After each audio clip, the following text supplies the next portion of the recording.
Matet de Leon sising-sisi pa rin sa mga tampuhan nila ng namayapang ina na si Nora Honor. Napaiyak nga si Matet nang magbigay siya ng kanyang eulogy sa huling gabi ng burol para sa kanyang namayapang ina na si Nora Honor, o kung tawagin ng publiko ay si Ate Guy, kung saan inalala nga niya ang naging hidwaan nilang mag-ina. Ani Matet, siyempre hindi naman po lingid sa kaalaman ng lahat na may mga ano kami ni Mommy.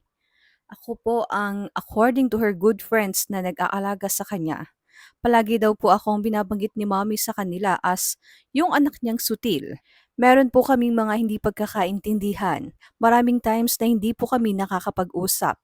Yung mga kapatid ko po nakakausap nila si Mommy, pero ako hindi masyado. Ayoko po magsalita dahil I am still full of regrets. Alam mo na, Ma, kung ano po yung sinabi ko sa inyo. Mahal na mahal ko po kayo, Mommy. Pahinga na po kayo. Matatandaang nagkaroon ng hindi pagkakaunawaan sila Nora Honor at Matet noon tungkol sa ibinebenta nilang produkto. Napakomento naman ng mga netizens kaugnay sa pagsisising ito ni Matet de Leon. Aning isa, kaya tanggapin nyo na may masasabi sa inyo ang mga tao. Mahirap magsisis talaga sa huli na wala na yung taong dapat minahal nyo ng buong buo. Kahit ano pa ang mangyari, nanay nyo yun kahit ampon lang kayo.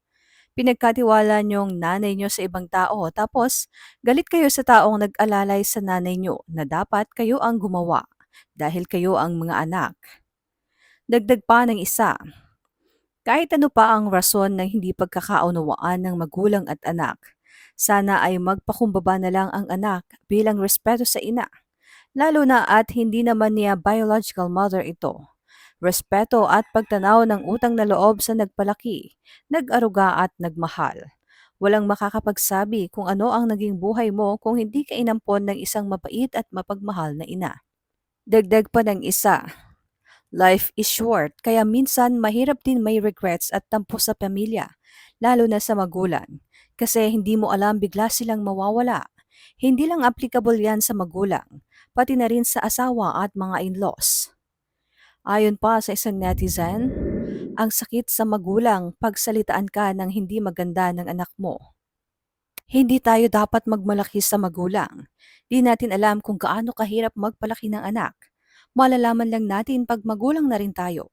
May ugali si Matet na pagiging walang utang na loob pero inunawa siya ng ina niya hanggang sa huli.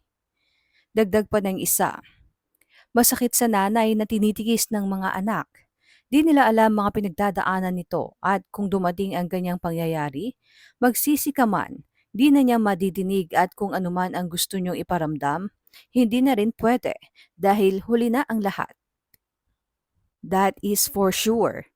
Ang dami mo kasing sinabi na hindi maganda sa nanay mo, na siguro naman hindi naging masamang ina sa inyo. Ano ba naman yung business? I'm sure hindi yun malaking kawalan sa'yo. Kawawa naman siya. Malamang ginusto lang niya kumita kasi ayaw niyang manghihingi or dumaing sa inyong magkakapatid. Ang pamilya, hindi kailanman dapat nagsisiraan. Bagkus, dapat itinatago sa lahat kasi ang kasiraan ng isa, kasiraan ng lahat. Siguro nga may pagkukulang siya sa inyong magkakapatid na sana lang pinagpasensyahan nyo na lang. Siguro nga di natin alam kung ano ang nakakasakit sa isang ina. Pag wala na, saka natin malalaman gaano pala sila kahalaga. Magsisi man, di ka na maririnig o mararamdaman sapagkat once na nawala na ng buhay ng tao, wala na tayong alam.